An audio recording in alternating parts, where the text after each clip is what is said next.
You're with Julian on the Brown Note and a review of The Green Knight, one of the year's most interesting and best reviewed films, and one of the most interesting filmmakers out there, David Lowery.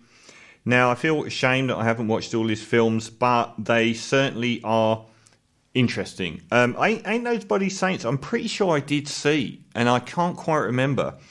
I missed Ghost Story, a very, very appreciated film.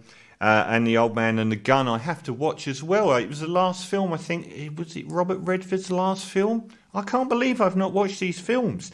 But he's back with The Green Knight, which is an anonymous part of the Arthurian legend of King Arthur. It's one of the most prominent stories connected to the formative text of the United Kingdom or of Great Britain, which is the story of King Arthur and the Round Table and Camelot and Lancelot, Merlin the Magician. All of these elements are entwined into the wistful view of formative England, basically. And Sir Gawain and the Green Knight is one of the more prominent stories. The basic story is this. Sir Gawain wants to become a big knight and a hero. The Green Knight appears at Camelot, and he offers a competition. He's a supernatural being. He's a very big entity, very scary, and he offers what's called the beheading game. Lots of chucks, that one, on Christmas Day, I think, where basically he allows a knight to give him one blow, on the understanding that in a year's time that knight will travel to his green palace and allow him to repeat the same thing to him. So Sir Gawain steps up and beheads the Green Knight. Rather, why would you choose that? Why would you choose to behead him? Why not give him a little nick on the arm? He's going to do it to you. And the Green Knight then picks up his head because he doesn't care about such things, and says, like, well, you're going to come to me in a year's time.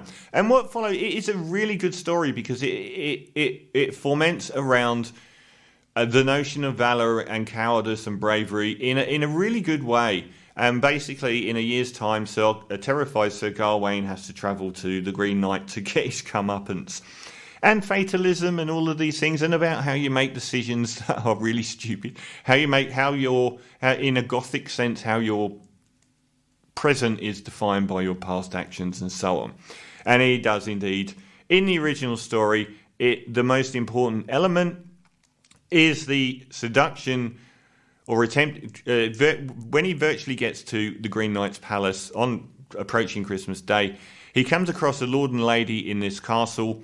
And the lord of the manor goes out hunting every day and says, you have to give me whatever you're given in the castle each day. So each day, I think 3 times, the lady tries to seduce Sir Gawain, and he is torn between the fact that his honour will not allow him to reject a lady. So he's in a difficult spot here because he is put in a position of having to reject a lady, which would be against his valour and his honour. And he manages to get out of each circumstance with a kiss, which he then bestows on the lord of the manor when he asks what you've given each day. Apart from the fact she gives him an enchanted waistband, a green sash that goes around his waist that will protect him from any harm coming to him. And that's the most important element of the story because he is about to greet this act with supreme bravery, yet he is wearing something that will protect him. So that is one of the most important elements that goes to how you cannot outrun yourself. Now, this time around, it is one of the biggest steps out of David Lowery's filmmaking box. It is an art house version of a King Arthur tale. We've had several. We've had the brilliant John Boormans film, which was very arty in 1981, Excalibur. Great film. And then we have what was my worst film of the year when it came out, which was the Guy Ritchie King Arthur Sword of My Biscuit, or whatever it was called, which was I gave a 1 out of 10 to, and is one of the worst films I've ever seen on a filmmaking level. It ticks every box. It's terrible. So this is very interesting because it goes very much for a much more art house crowd. This isn't a film that is going to reward people who are into sword and sorcery that much, but there are elements in it that do. The interesting thing here is the casting of Dev Patel. Dev Patel became prominent with Slumdog Millionaire in his lead role in that, and stumbled since because he was intrinsically involved in The Last Airbender, and virtually no one got off the event horizon of that black hole of monstrosity. It's worth watching if you actually want to see if it's as bad as it's made out to be. It certainly is. M. Night Shyamalan's biggest disaster in a career full of big disasters. So it is great to see him chosen in this role. And it's a really interesting thing is happening with UK historical roles where they're casting black people or people that aren't of the original colour of the original people, because no one's saying anything. Apart from the rabid right, obviously. But we keep having this thing where white actors are continually being held up for not being what they're representing. You're not trans, you're not Asian, you're not so-and-so. Whitewashing the world. These people are remaining curiously silent about people that aren't white English playing white English roles, which is a little bit hypocritical, I would say. And I don't care. I think actors should be able to play absolutely anything at all. I'm with Scarlett Johansson on that one. There are certainly circumstances where it would be inappropriate, but even if Scarlett Johansson wanted to play Martin Luther King as it was a part of an artistic reason, it should be allowed. Maybe not if you're doing a standard historical biopic, but it should be allowed that an actor should play anything. So Dev Patel has his juiciest role in many a year. And it broadly follows the same story that I just detailed about Sir Gawain. He is a bit more of a playboy millionaire here. He is a nephew of King Arthur, and his mother is actually, is it Merlin's sister? Well, she's just called Mother here, but her real name Morgan Le Fay. She is like the second most powerful wizard to Merlin. She is Dev Patel's character, or Gawain's mother. So she is intrinsic in setting him on his way. She actually gives him the green sash to start with, which he then loses when he's robbed. He loses everything. He loses his horse.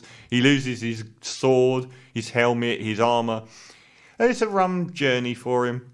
Along the way, we see supernatural elements, which are really cool, like the giants. He sees some giants moving along, which is quite an amazing, surreal sight. And he goes from being this, a playboy that really wants to be an honourable knight, but isn't a knight yet, and who is given this task by King Arthur, played by Sean Harris, who is a great actor who shows up every now and again in things. He plays an excellent King Arthur. So most of the journey after, and the other thing is he's got a girlfriend who is a commoner in a brothel, who is played by Alicia Vikander.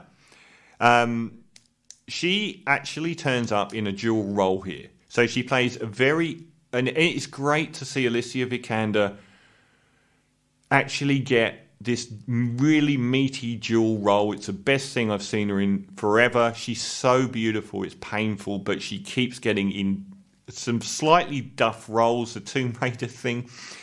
Here she plays a very earthy tomboy prostitute who's in love with Dev Patel's character, but she's a commoner, so he can never marry her because he's related to King Arthur. She then shows up as the unbelievably intoxicating lady towards the end that tries to seduce Dev Patel's character.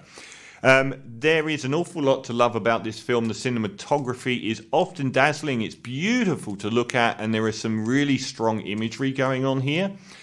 Dev Patel is fantastic in a role where he moves from being a drunkard playboy into somebody who's a lot more thoughtful. And the characters along the way, Alicia Vikander is superb in her dual roles that are very different characters indeed. And you really feel the power of her magnetism when she's playing the seductress lady. It would be very difficult to resist. Ralph Ineson as well as the Green Knight is a very terrifying thing.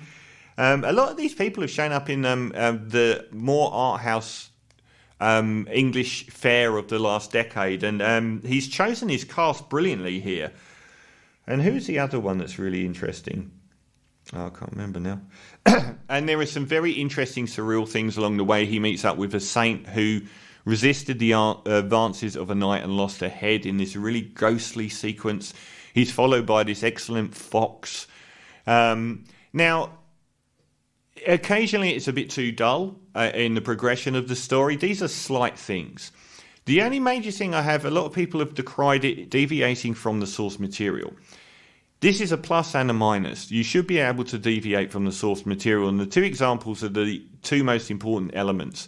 The final heading game with the Green Knight is one of the best sequences in the film. It deviates massively from the original, yet it stays focused on the meaning of that sequence in the original story.